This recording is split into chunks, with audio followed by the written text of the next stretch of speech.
Primeira carta do apóstolo Paulo à igreja em Corinto,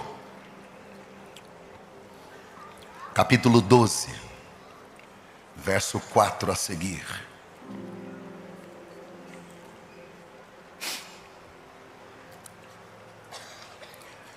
Há diferentes tipos de dons, mas o Espírito é o mesmo. Há diferentes tipos de ministérios, mas o Senhor é o mesmo.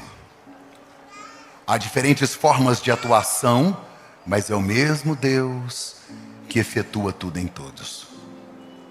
A cada um, porém, é dada a manifestação do Espírito visando ao bem comum.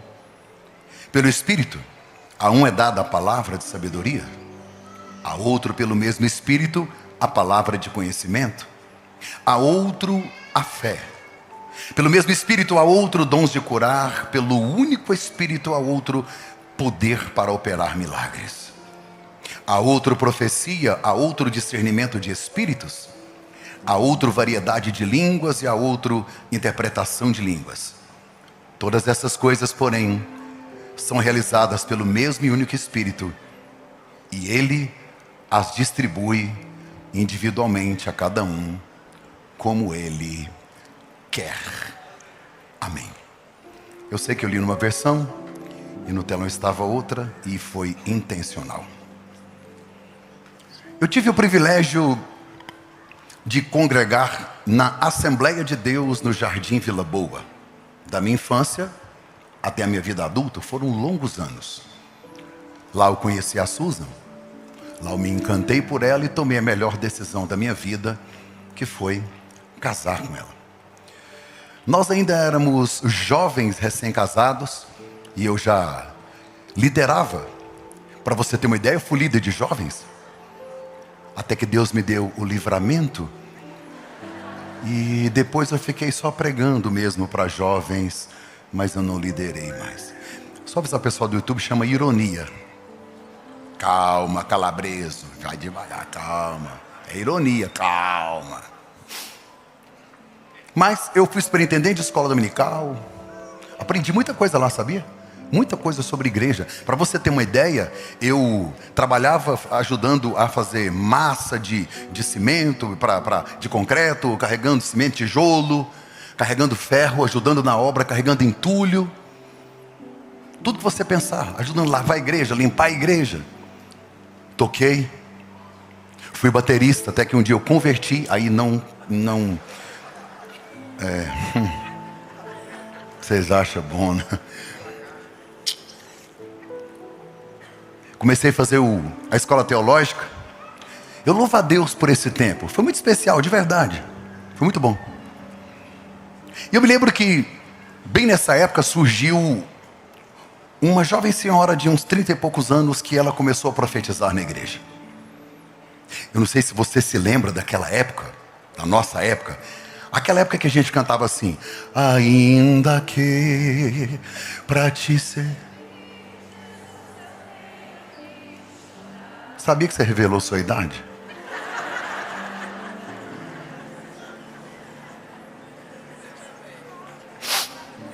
Não vou nem puxar outra. Gente do céu. Nessa época, não sei se você se lembra, quando alguém falava em línguas, começava a profetizar, a igreja fazia silêncio para ouvir, porque Deus ia falar. E ela começou a ganhar espaço. Eu lembro que ela começou a profetizar na hora do louvor. Depois ela começou a interromper a mensagem, profetizar na hora da mensagem. Na época eu fazia teologia, aí eu olhava, via, e aí eu ficava pensando: gente, será que é só eu que não estou sentindo nada? Será que eu que estou estranho? Será que é eu que estou incrédulo? Será que eu que sou cético? Comecei a estudar e fiquei bobo. E o povo ficava impressionado. Um dia, um pastor de Brasília, eu lembro como se fosse hoje, ele era médico e ele era um mestre. Ele não era um pregador daqueles pentecostais, não, ele era um mestre. Ele começou falando bonito, não sai de trás do púlpito, falando aqui muito tranquilo e conversando. De repente, ela veio pelo corredor profetizando. Nunca esqueço. Ele deu 2, 3 passos para frente, apontou o dedo e disse: eu te repreendo, espírito imundo, no nome de Jesus. Aquela que falava em línguas e profetizava caiu no chão e saiu se arrastando embaixo das cadeiras como uma cobra. Eu fiquei chocada. Eu me assustei. Me lembro que quando terminou eu fiz questão de esperar um pouco, porque eu queria perguntar para ele o que aconteceu. Eu não vou esquecer, isso faz muitos anos. Ele disse: filho, sabe o que é isso? Discernimento de espírito. O diabo é especialista em fazer cópias, réplicas. O diabo é especialista em mentir. Aliás, ele é o pai da mentira. Uma igreja que não tem discernimento espiritual, ela está fadada a sofrer na mão de falsos profetas. Uma igreja que não está revestida dos dons espirituais, ela está suscetível a sofrer na mão de lobos devoradores, porque a Bíblia diz que eles se vestem de ovelhas. É por isso que esta geração se impressiona quando olha na internet e vê profetas que dizem: às 10 da manhã vou fazer uma live e eu vou entregar tudo. Tem algo de Deus que eu vou entregar aqui. Como é que você sabe que Deus vai te usar aquele horário? E começa a pedir pix. Um dia eu fui numa igreja e Deus me usou, até que me usou bem. Foi legal o culto, estava terminando. Aí levei um profeta lá. Eis que te digo, vou te usar para curar uma pessoa, e o CPF dessa pessoa é, e citou um número. Eu falei: gente, como que eu vou conferir?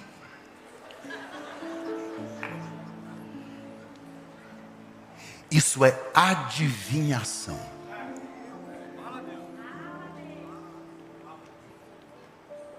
Sabe qual é o nosso problema? É que por longos anos nós entendemos que pentecostal, cheio de Deus, é o que fala em línguas. Só que até o diabo imita línguas.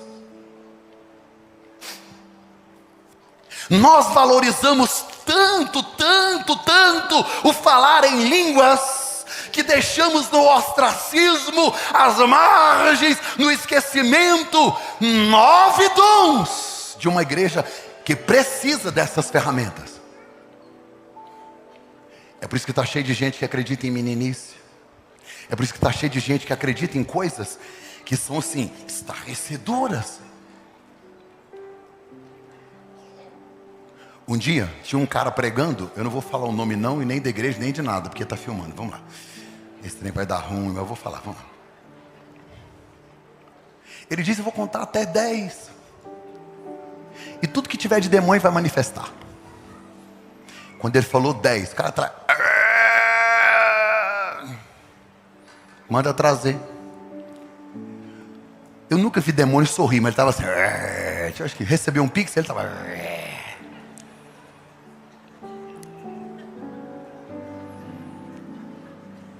Você gosta da igreja tal? Não.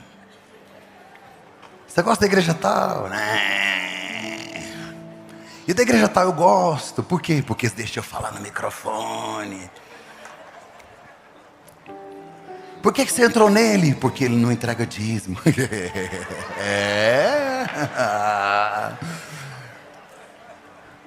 Por que você entra nele? Porque ele não dá oferta. Está vendo, igreja? É isso que acontece quando você não dizima e você não oferta. Olha este homem. E o que você vai fazer hoje? Eu vou entrar em quem não oferta. Aí ele falou assim: por favor, eu queria agora, sem pressão, calmo, tranquilo, mas eu queria que você ofertasse. Um cara na cadeira de roda lá atrás.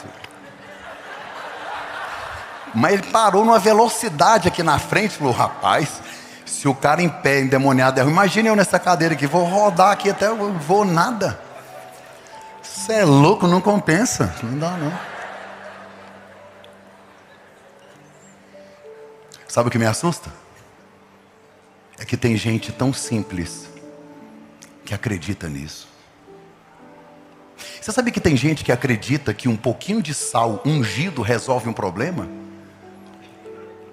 Falta de discernimento. Valorizamos tanto falar em línguas que a gente só acredita que alguém é cheio de Espírito Santo se ele falar em línguas. E esse não é o critério bíblico.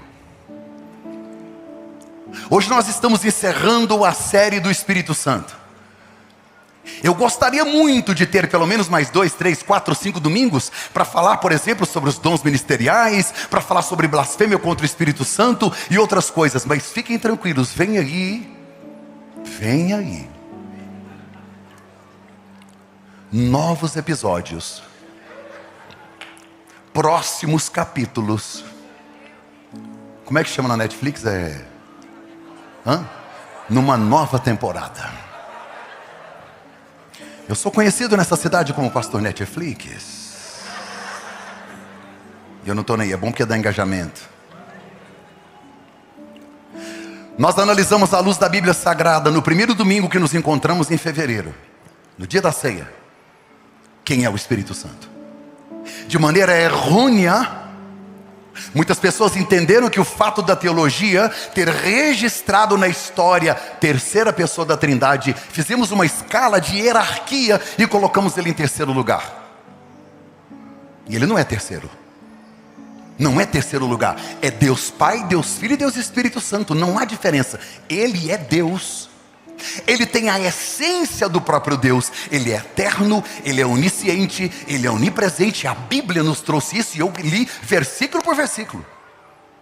Mas nós também entendemos no primeiro domingo que ele é uma pessoa. Não é um vento, não é uma energia, não é um sopro, não. Ele sente, ele tem ciúme. Ele fala. Ele direciona, ele dá destino, ele corrige, ele diz não. E esta pessoa, esse Deus, ele realiza obras, e foi o que nós vimos no segundo domingo, a obra do Espírito Santo. Quais são as obras dele? Começamos no Antigo Testamento, desde a criação até ele gerar Jesus em Maria. E aí começa a obra do Espírito Santo no Novo Testamento até chegar no apóstolo Paulo e vermos na carta aos Romanos aquilo que o próprio Espírito Santo gera em nós: adoção, regeneração, santificação, justificação, princípios da fé cristã. É tudo ele quem gera. E no domingo passado nós falamos do fruto do Espírito. E não é no plural, é singular, é fruto. Esse fruto tem 9 características, mas é um só. E vai sendo gerado em nós por ele. Eu não tenho forças para isso. Só que eu fiz questão de colocar na tela as 15 obras da carne. Lembrando que Paulo disse, além dessas, outras semelhantes a essas. São 15! Ainda falei para a igreja, falei, dá uma lida aqui. Se você tiver 1 ou 2, tá bom. Mas se você tiver 15, você não está limpo não. Se tiver 15 e alguém está andando com você, você não está vendo. É invisível, mas está aí, andando atrás de você. Sim. Não dá. Como é que nós vamos vencer as obras da carne? Em relacionamento com o Espírito Santo, ele gera em mim o fruto e eu consigo vencer a carne. Há uma batalha dentro de nós constante. E é impossível vencer os desejos da carne, as taras, os anseios que a carne clama e deseja. A minha natureza adâmica, ela só será rompida e vencida com o fruto.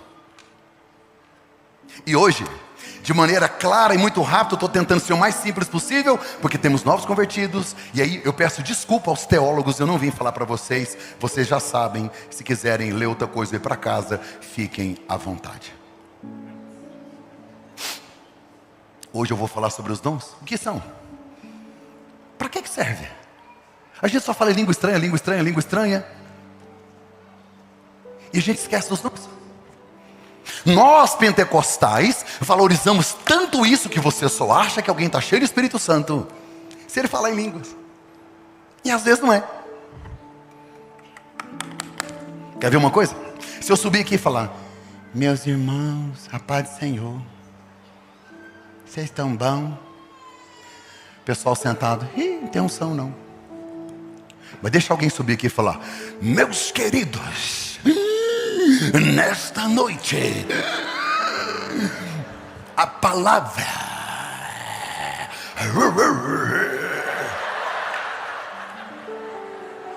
O que a gente fala? Tem unção. Olha aí, olha que loucura. É nossa cultura. Você quer ver uma coisa? Eu vejo aqui na Family. Está cantando um hino. É Ele, lá Ele, é Ele. Dá a tom aí. Tá todo mundo assim. Aí quando começa, Deus vai na frente abrindo o caminho. Agora tem unção. Mas como assim? A gente acha que a música que a gente gosta é que tem unção? Seu gosto musical não revela quem tem ou não tem unção. Não se mede unção pelo que você vê.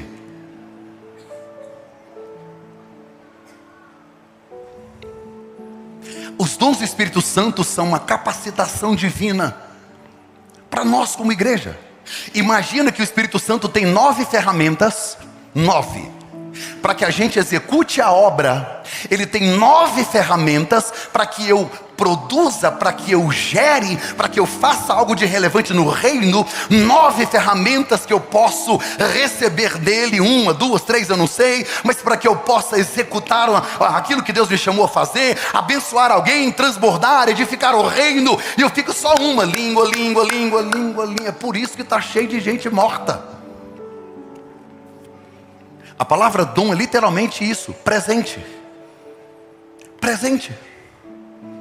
E o fato de você receber um dom, nem sempre significa que você ainda se mantém cheio do Espírito Santo. Porque Jesus não diz: e conhecereis a árvore pelo dom. Não, é pelo fruto. Tem gente que o Espírito Santo entrou nele, selou ele, o Espírito Santo está nele, ele tem relacionamento com o Espírito Santo todos os dias, em santidade, em compromisso, em vida, em oração. Não fala em línguas, mas está cheio do Espírito Santo. Talvez o seu critério não é bíblico. John Stott, ele diz que a verdadeira espiritualidade não é medida pela manifestação dos dons, mas pelo fruto. O fruto que me molda, que gera o caráter de Cristo em mim. Porque está assim de gente que recebeu o dom e não tem mais o fruto. Te provo, porque o dom é presente, ele é irrevogável. Deus te deu, você vai usar ele. E daí fica cheio de falsos profetas, que pregam, que choram, profetizam, que cantam e faz um monte de coisa. E você olha e se impressiona, mas não tem fruto. Aí Jesus disse: naquele dia, muitos me dirão: em teu nome eu preguei, em teu nome eu falei em línguas, em teu nome eu curei, em teu nome eu expulsei demônios. Jesus vai dizer: não te conheço.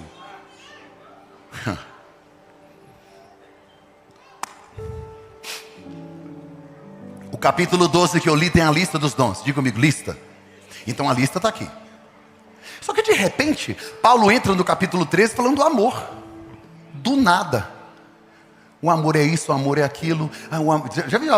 É bonito, né? O amor tudo suporta, tudo crê, tudo espera. Ainda que eu falasse a língua dos anjos, o que do amor e tal. Aí quando entra o capítulo 14, ele volta para os dons para explicar detalhadamente os dons. Quer dizer, ele fala de dons no capítulo 12. No 13 ele fala de amor. Aí no capítulo 14 ele vai falar de dom.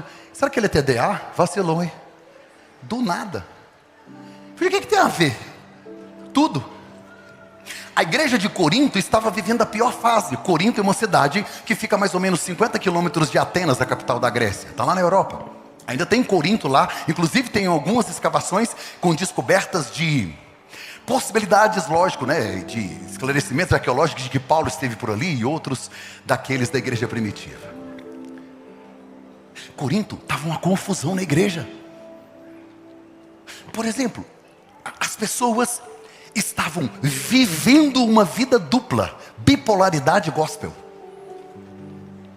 Elas usavam os dons, mas deixaram de produzir o fruto. Elas tinham muito talento, mas não tinham caráter. Estavam humilhando os irmãos. Para você ter uma ideia, Paulo teve que corrigir a ceia deles, porque os mais ricos tinham muita comida na ceia, e o pobre ficava sem comer na ceia. Tinha confusão na igreja, o que é tão raro hoje.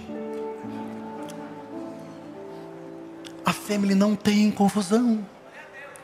Todo mundo se ama. Todo mundo é tão apaixonado por todo mundo.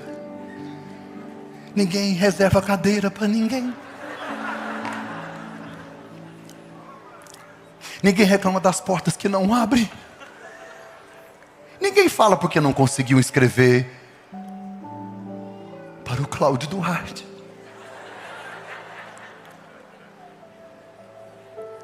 Vocês são tão maravilhosos. Paulo escreve para corrigir. Olha para mim. Se eles estavam vivendo de qualquer jeito e usando os dons, sabe o que Paulo poderia ter dito? Acaba com esse negócio de dom aí. Acaba com isso. Vocês nem merecem usar isso não. Vocês não têm. Você está com a vida tudo bagunçada. Não. Não foi isso que Paulo disse. Paulo disse: nós precisamos dos dons, não podemos abrir mão deles, a gente só precisa ajustar. Nós precisamos consertar a vida para usar bem os dons. E a gente só vai conseguir fazer isso em amor, porque os dons que Deus coloca em mim, e é gerado através do Espírito Santo, e é Ele quem decide qual, não são para mim. É para que eu edifique a igreja, para que eu transborde em outras pessoas. Isso tem que ser feito em amor. Se você ouvir um profeta de algum lugar dizendo: se sair daqui, Deus vai te amaldiçoar, estou decretando uma palavra de maldição sobre você. Mentira! Ai, se sair da minha cobertura vai morrer. Cobertura? Minha cobertura é Cristo. Existe isso. Acha para mim na Bíblia.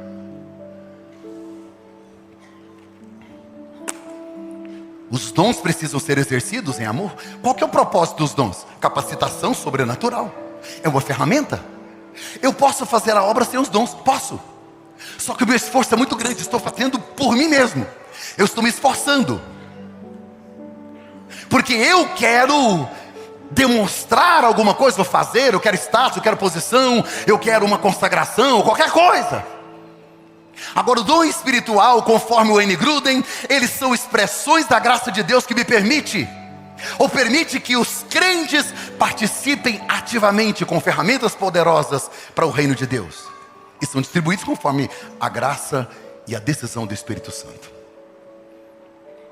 Coloca para mim no telão, filho, uma lista dos dons, e deixa aqui um pouquinho, porque tem um monte de gente anotando. Olha lá, 2. E tem mais um monte tirando foto. 3. Dons do Espírito Santo. Dons de revelação. Ai. Falhou aqui. Dons de revelação. Dons de poder. Dons de inspiração. São 9, mas estão divididos. Você pode dizer comigo: dons de revelação, dons de poder, dons de inspiração. A gente só pensa em línguas. Olha isso aqui. É o mesmo Espírito que a Bíblia diz. E o apóstolo Paulo vai dizer aqui, no capítulo de número 12, ele vai dizer: irmãos, olha logo no início, quanto aos dons espirituais, não quero que vocês sejam ignorantes. Quer dizer, nós precisamos ter clareza com relação a isso. Olhe para cá. Nós temos na igreja um curso chamado DNA.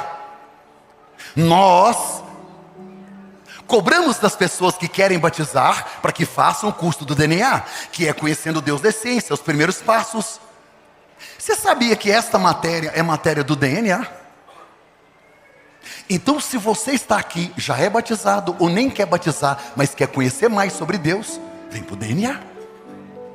Isso é DNA. Isso É o mais simples que tem no Evangelho, é isso, olha lá. Primeiro dom de revelação é palavra de quê? Diga comigo, palavra de sabedoria. Você sabe o que é isso? É quando você precisa tomar uma decisão difícil. Muito difícil. Não tem saída. Não tem conselho, não tem nada. E de repente vem uma luz. Primeiro livro dos Reis, a Bíblia diz que 2 prostitutas moravam juntas. Olha para mim. Elas deram à luz mais ou menos no mesmo tempo. E uma delas, na hora de dormir, deitou em cima da criança e matou a criança. Quando ela acordou de madrugada, o filho morto. Está na Bíblia. Ela, pé por pé, pegou o filho morto, colocou na cama da outra mulher, pegou o filho dela que estava vivo e trouxe para sua cama. Quando o dia amanheceu, quando a outra acordou e viu a criança morta, disse: não é meu filho. A outra disse: é seu filho e está morto, você matou ele. As duas conseguiram uma audiência diante de Salomão. Quando as duas estavam diante de Salomão, elas disseram: olha, o filho é meu, o filho vive é meu. Não, é meu, é meu, não é meu. Salomão diz: traz uma espada, pega o menino e corta no meio. Não é loucura? Não é um negócio assim muito... A que não era mãe do menino vivo disse: corta mesmo, nem meu e nem dela.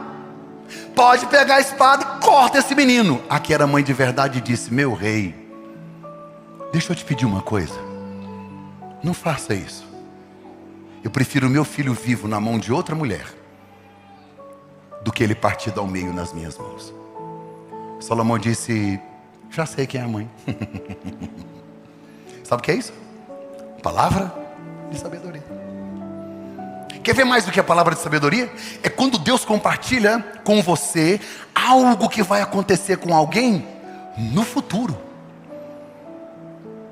Não é adivinhação, é palavra de sabedoria. Deus pode compartilhar no seu coração, Deus pode te dar um sonho.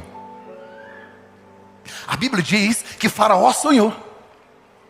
Ele acordou desesperado. Ele viu umas vacas comendo vaca. Ele viu umas espigas de milho comendo espiga de milho. O que que ele ficou louco? Chamou os videntes, chamou todo mundo, falou: não tem, ninguém sabe. Aí vem José. O que o senhor sonhou? Eu sonhei com umas vaquinhas secas, feias, magrela, comendo umas vacas gordas assim, ó. Eu sonhei com essa espiga de milho comendo. Aí José falou assim: não, só isso? Eu sei o que é. Você vai ter 7 anos de prosperidade, 7 anos de escassez. E o Senhor precisa, para governar isso aqui, alguém que tenha palavra de sabedoria. Sou eu.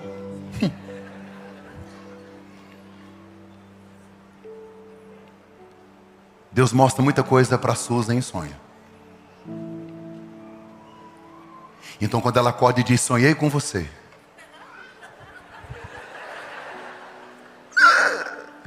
eu escolho Deus. Sua mulher também sonha. Eu já tive que pedir perdão porque eu fiz um negócio no sonho. Nem tinha feito, nem sei. Não, estou brincando, isso não aconteceu não. Essa semana ela acordou e disse: eu tive um sonho terrível. Porque lá em casa assim, para dormir, para acordar, é oi, bom dia, dormiu bem, você está bem. Sabe aquela coisa que a gente faz quando namora? A gente continua há 27 anos fazendo a mesma coisa. Oi, bom dia, porque não precisa ser na frente de vocês. A gente só vive a vida real mesmo, normal. Tem que ser assim, pelo menos para ser educado, no mínimo. Tudo bem? Ela falou assim: não estou bem. Eu falei: que foi? Eu tive um sonho ruim. Eu sonhei que o nosso filho primogênito era bebê. E quando eu cheguei no carro, ele estava trancado no carro, no bebê conforto, morto, cozido pelo sol. E ela disse: e eu sei que não é com os nossos filhos. Aí ela olhou para mim e disse: o que você acha que é? Eu falei: se você que sonhou não sabe.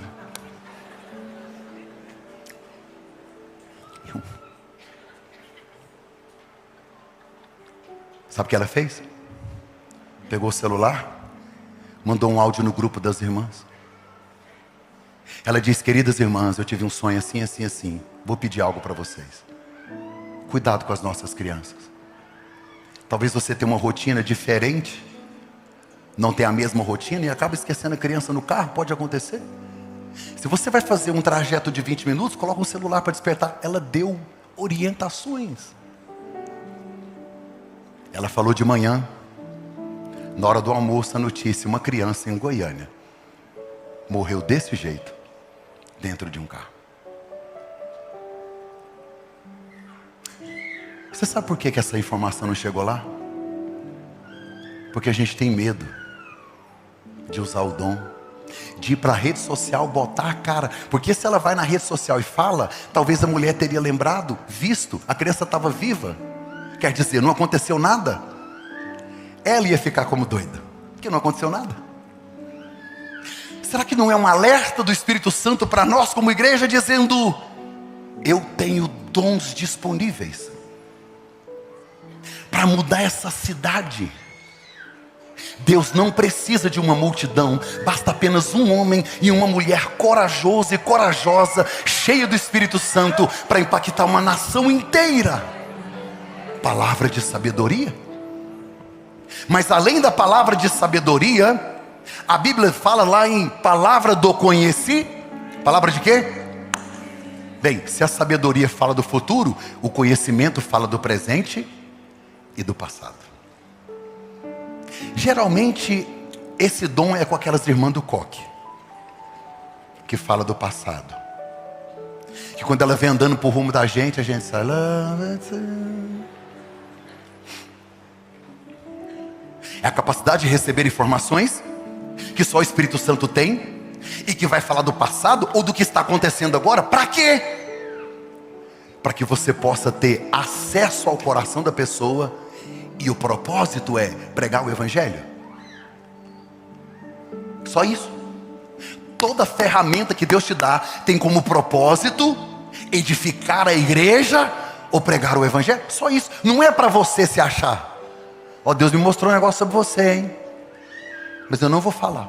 Pô, chato. A Bíblia diz que Jesus estava no poço de Jacó. Uma mulher chegou para tirar água lá em Samaria.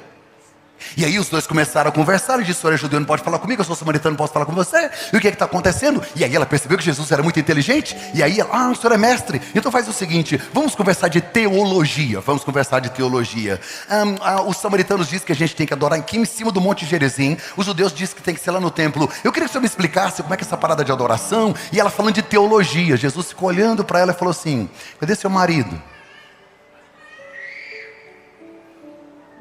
O que ela disse? Não tenho.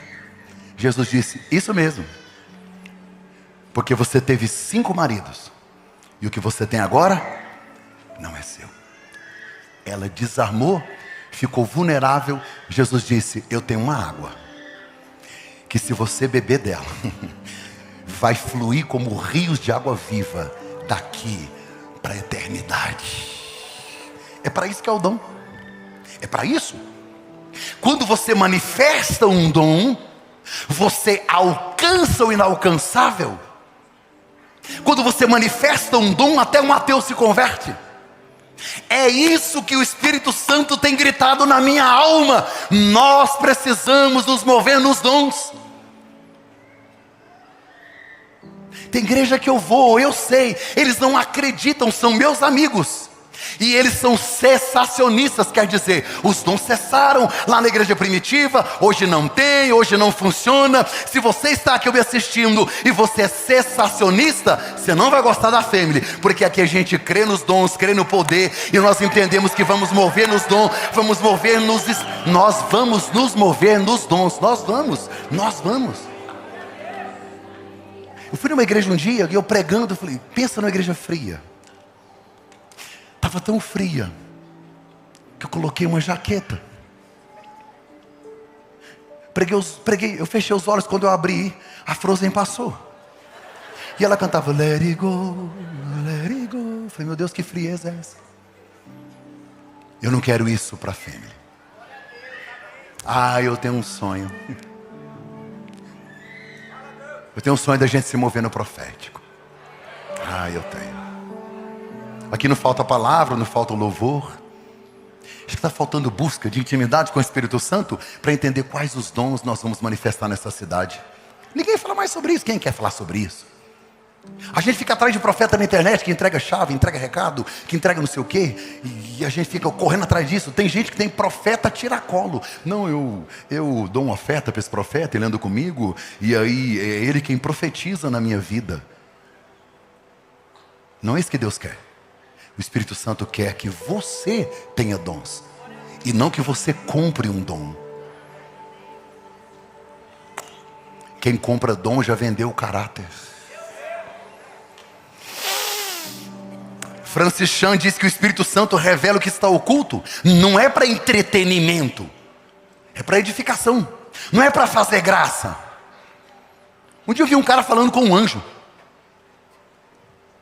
Ele começou a pregar para ele que o anjo está falando. Alabaçu, lemai. Alabaçu, lemai. Muito alabaçu. Estou entendendo. Para. E a igreja assim. Uau.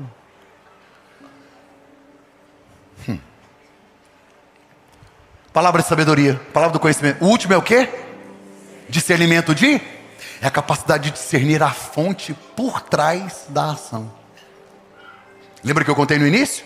A mulher falando em línguas e profetizando, mas era demônio. Nós precisamos discernir os espíritos, porque está cheio de coisa errada por aí. Tem muita coisa enganando o crente, enganando a igreja. Nós precisamos identificar a origem daquela manifestação. Sabe qual o problema da nossa geração? E se você entrar na internet, você vai ver esquisitices, bizarrices, talvez pessoas esquizofrênicas, histeria coletiva, gente rodando e caindo e gritando, e aquela confusão. Não é Deus. Este é o problema. Aí quem olha e fica dizendo, isso é o pentecostalismo, esses são os pentecostais, olha o que eles estão fazendo. Não é isso não, não me representa. Não me representa. A Bíblia diz que Jesus estava pregando numa sinagoga, e uma mulher estava lá, e a Bíblia diz que ela estava encurvada há 18 anos. Quando Jesus chamou ela, a Bíblia diz assim, e Jesus disse, há nela um espírito de enfermidade. Discernimento de espírito. Ou seja, ela pode ir em médico, não vai resolver, porque ela não tem uma enfermidade física, ela tem um espírito de enfermidade que adoeceu o físico.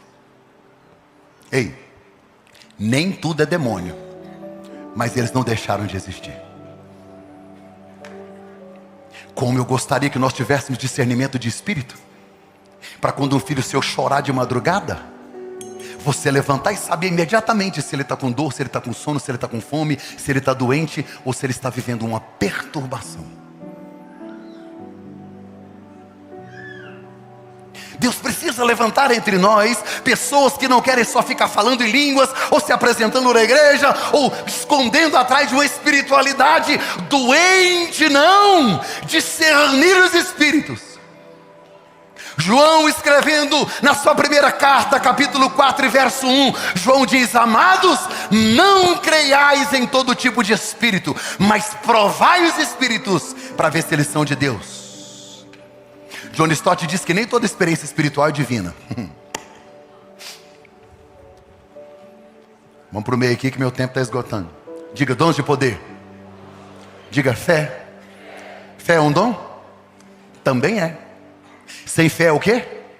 Você sabia que tem 3 tipos de fé? Quantos tipos de fé? Quantos tipos de fé? Primeira fé, fé natural, todo mundo tem. Eu acredito que o Vila vai ganhar. Eu tenho certeza. O Vila vai... Não, o Vila... Então não tem. Tem até o pessoal... Tem o vascaíndo, né? Tem o pessoal que ainda torce para essa... Eu tenho fé que vai dar certo. Já viu? Sabe quem são esses? Pessoas motivadas. Já viu pessoa motivada? Ela é otimista. É fé natural. Tá certo. Tem o pessimista, mas tem o otimista. O otimista, tudo vai dar certo. O pessimista vai cortar o cabelo. O cabeleireiro diz: como é que você quer que corta? De qualquer jeito, vai ficar feio mesmo. Então esse é o pessimista. Ele não tem fé para nada. Mas tem o otimista. É a fé natural. Todo mundo tem fé natural. Mas tem o segundo tipo de fé, que é a fé para a salvação. Por isso que a gente pergunta no batismo: você crê em Jesus? Creio. Crê que Ele morreu por você? Creio. Você crê que Ele morreu para perdoar o seu pecado? Sim. Você crê que a morte e a ressurreição dEle pode te dar a vida eterna? Sim. Esta é fé para salvação. Tem que ter. Se você é salvo, você teve fé para salvação. Aqui é outra coisa. O que é o dom da fé? É para você realizar algo que no natural você não faria. É Pedro andando sobre as águas. Você acha que tinha fé? Hebreus 11, galeria dos heróis da fé. É a fé de um Abraão que levanta o cutelo para matar o próprio filho. No natural ninguém faz isso. É fé para fazer coisas que naturalmente ninguém tem capacidade de fazer. É um empoderamento para realizar algo que naturalmente você não faria. Pedro andando sobre as águas. É o dom da fé. Que tem hora que você vai precisar. Quando a coisa aperta, você fala: agora é o seguinte, eu preciso resolver um milagre agora. Olha lá, dom da fé. Qual que é o outro? Dons de curar. A gente nem ora mais por enfermo, né? Está tão banalizado isso. Eu tenho, de vez em quando Deus inquieta para orar por enfermo, mas acho que eu tenho medo. É covardia, sabia? Eu tento ser mais ousado, mas eu fico pensando: e se eu mandar esse paralítico levantar e ele continuar na cadeira? Como o cara que disse: o paralítico vai andar, quem mais quer ser curado? Ele foi um fanho lá na frente. Ele falou: o fanho vai falar. Anda, paralítico. Fala, fanho. Um ano errado caiu. Por que eu faço isso? A minha mente não para, né? Estraguei a mensagem.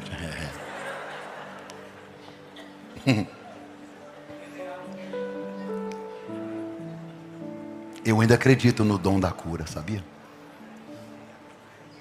Eu já vi Jesus curar no hospital. Conheço gente que o tumor sumiu. Conheço pessoas que não podiam andar e hoje estão andando. Nós precisamos ter fé para exercitar o dom de curar pessoas. Não é só curar o físico, não, curar a alma. Dons de poder, fé, dons de curar e operação de o quê? Diga, operação de milagres. Porque tem coisa que não é curar. Multiplicar os pães. 5 pães para 20 mil pessoas. Tem hora que a gente precisa de uma operação dessa. Um dia, eu viajei muito no estado de Goiás. Pregava para baixo, para cima. Goiás, Mato Grosso, Tocantins. Eu dirigia sozinho um carro. E eu me lembro que na época eu comprei um Corolla preto, aqueles bem antigos, sabe? Comprei. E viajando e andando por aí e tal. Aí eu fui fazer uma viagem, eu errei o caminho. Começou a chover, perdi o caminho. Eu sei que o carro entrou na reserva. Quem é bom, quanto é que um Corolla faz na reserva? Mais ou menos assim. Quantos quilômetros? 40, 50. Se você acredita, eu não estou nem aí. Eu andei mais de 120 quilômetros na reserva. Por que Deus permitiu isso? Para moldar a minha fé. Era uma experiência, eu e Deus sozinho dentro de um carro, debaixo de chuva.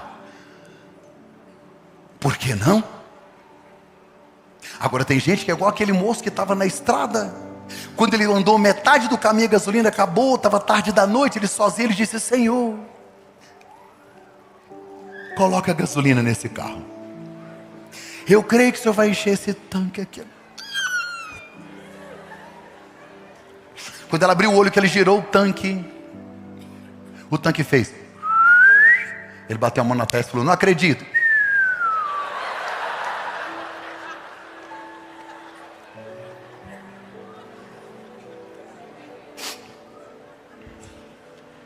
Dons de poder, fé, dons de curar, operação de milagres. Vamos terminar aqui. Dons de inspiração, qual que é o primeiro? Profecia. Você acredita em profecia? Tem que crer. Para que serve uma profecia? Para edificar? Para exortar? Para corrigir? Para confortar? Uma profecia não envergonha? Não, esse não é o propósito dela. Pastor, como é que eu vou saber se a profecia é de Deus? Ela tem que se cumprir. E a Bíblia diz que você pode e deve profetizar na igreja, para que aquela profecia seja avaliada. A maior de todas as profecias é esta. Nós já a temos. Quando eu abro a minha boca e Deus me entrega uma palavra, ou Ele me entrega algo da essência do Evangelho a ser compartilhado, eu sou um profeta e esta é a maior profecia. Pronto.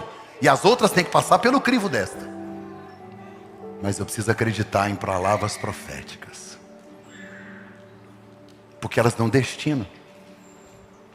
O ministério profético é algo que a gente quase não vê mais na igreja, por causa de pessoas que ridicularizaram os dons do Espírito. Agora a gente tem medo, a gente desconfia, a gente não acredita. Dons de inspiração, profecia. Qual que é o segundo? Variedade de línguas. A gente só fica nesse. Só que Paulo disse que se alguém na igreja falar em línguas, que seja um ou dois no máximo, mas tem que ter o último lá, ó. O que é o último? Interpretação de língua. Por quê? Porque quando você fala em línguas, você edifica. E qual que é o propósito do dom? Edificar a igreja. Não é tradução, é interpretação. Você não vê isso mais.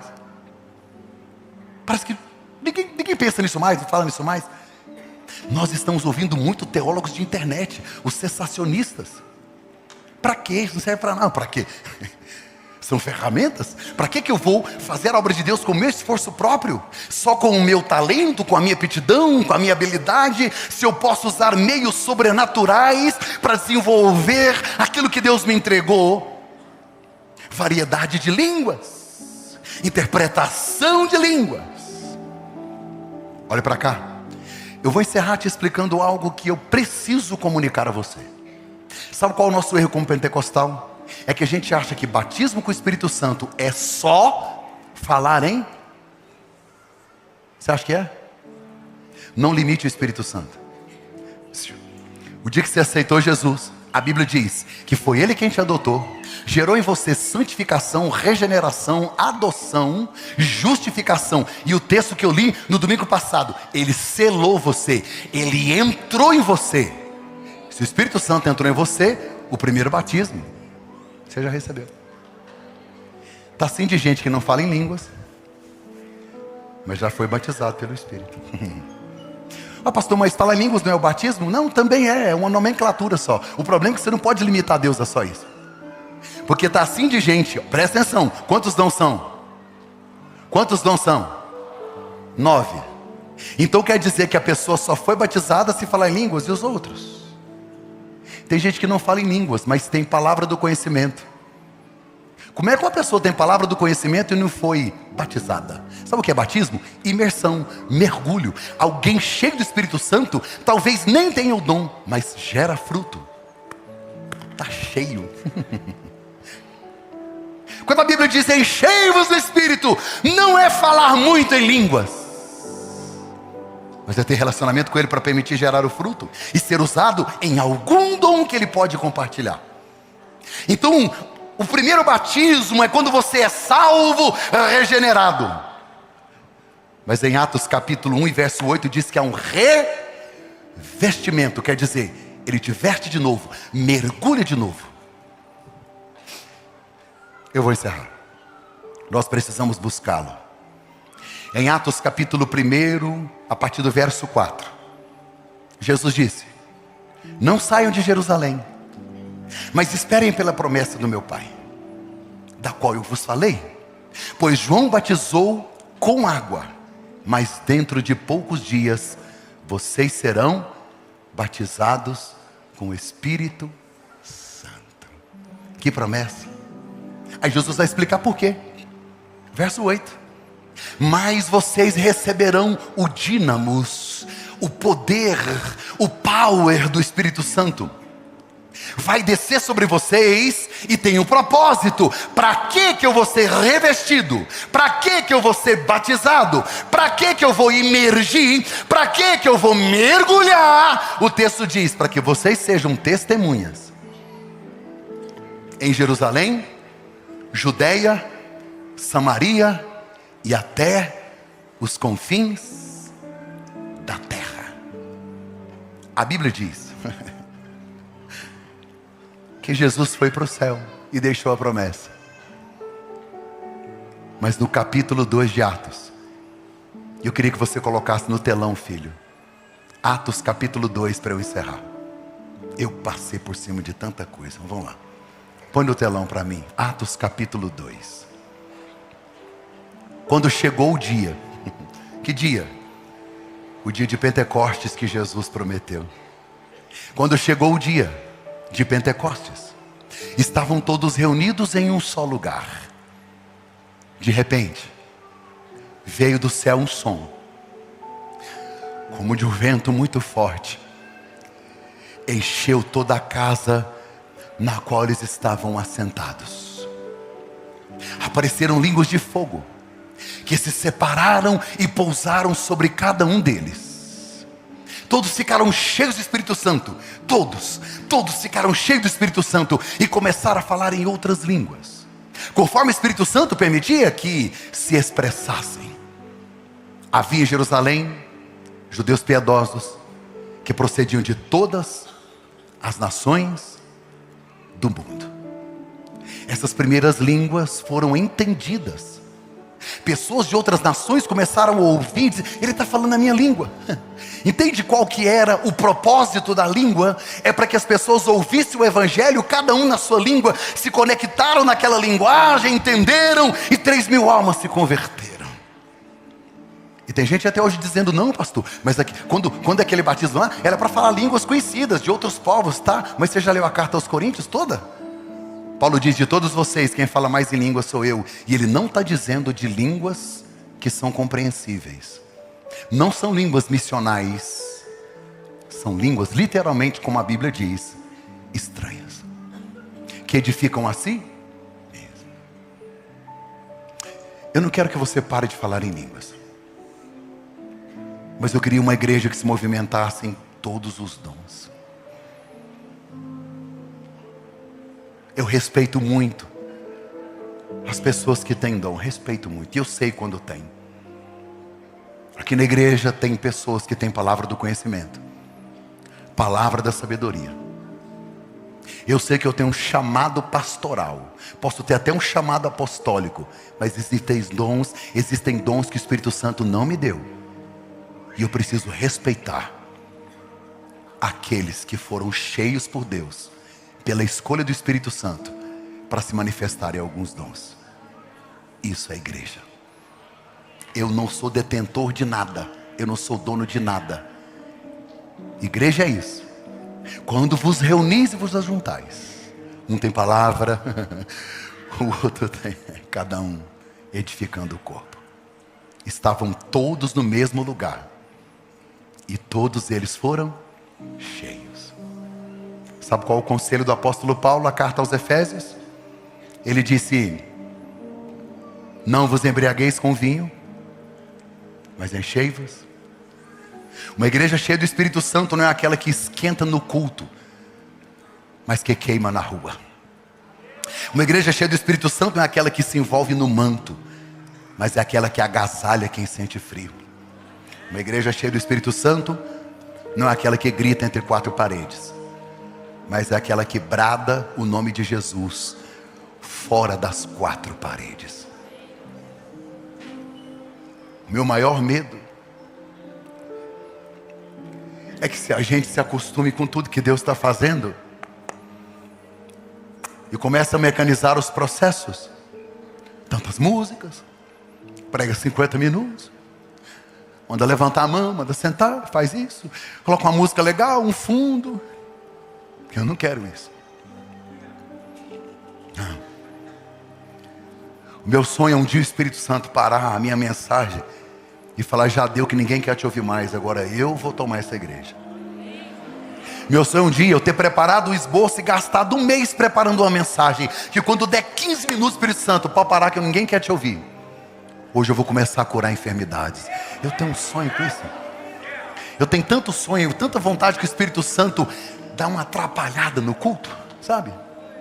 Tudo certinho, bonitinho, hora de começar, hora de terminar, você levanta a mão, baixa a mão, sabe? A gente vai ficando chato, crente velho. Eu queria hoje que o Espírito Santo recebesse a minha oração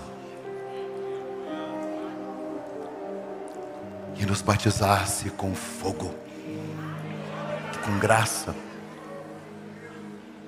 distribuísse os dons. Imagina uma igreja inteira de maneira inteligente, como Paulo diz no primeiro versículo do capítulo 12: não sejam ignorantes a respeito dos dons. Usar como uma ferramenta afiada e certa. Quem é que segura uma igreja assim? Tem tempo que você não fala em línguas. Você está muito ocupado e ocupada fazendo tanta coisa, que se esqueceu, como diz o livro, o Deus esquecido. Não fala, não ora, não jejuma. Vai viver essa vidinha medíocre aí, olhando para o próprio umbigo, sonhando consigo mesmo, com planos pessoais e projetos. Nós nascemos para transbordar nele. Ele vive em nós. E nós precisamos impactar essa cidade, porque Jesus está voltando. E nós precisamos nos posicionar nele. Eu queria que você ficasse em pé em nome de Jesus. Eu vou encerrar agora.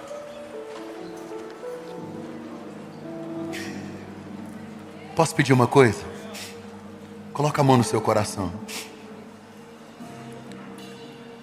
Espírito Santo, nós te amamos,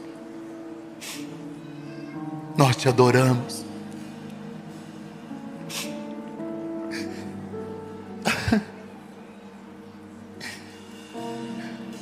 Nós queremos ser uma igreja cheia.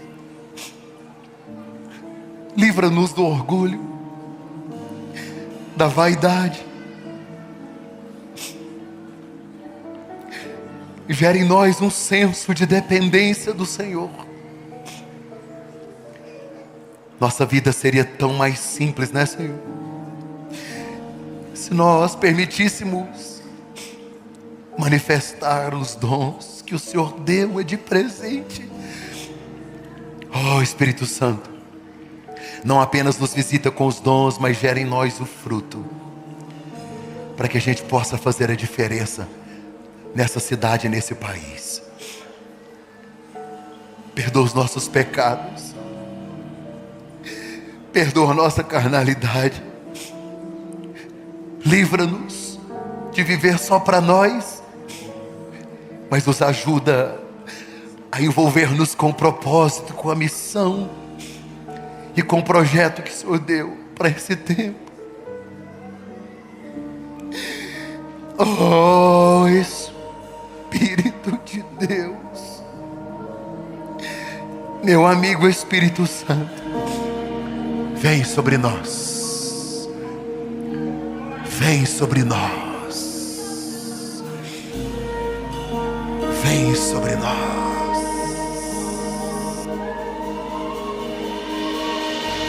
Estavam todos reunidos no mesmo lugar. De repente, em outras línguas, alguém começou a falar.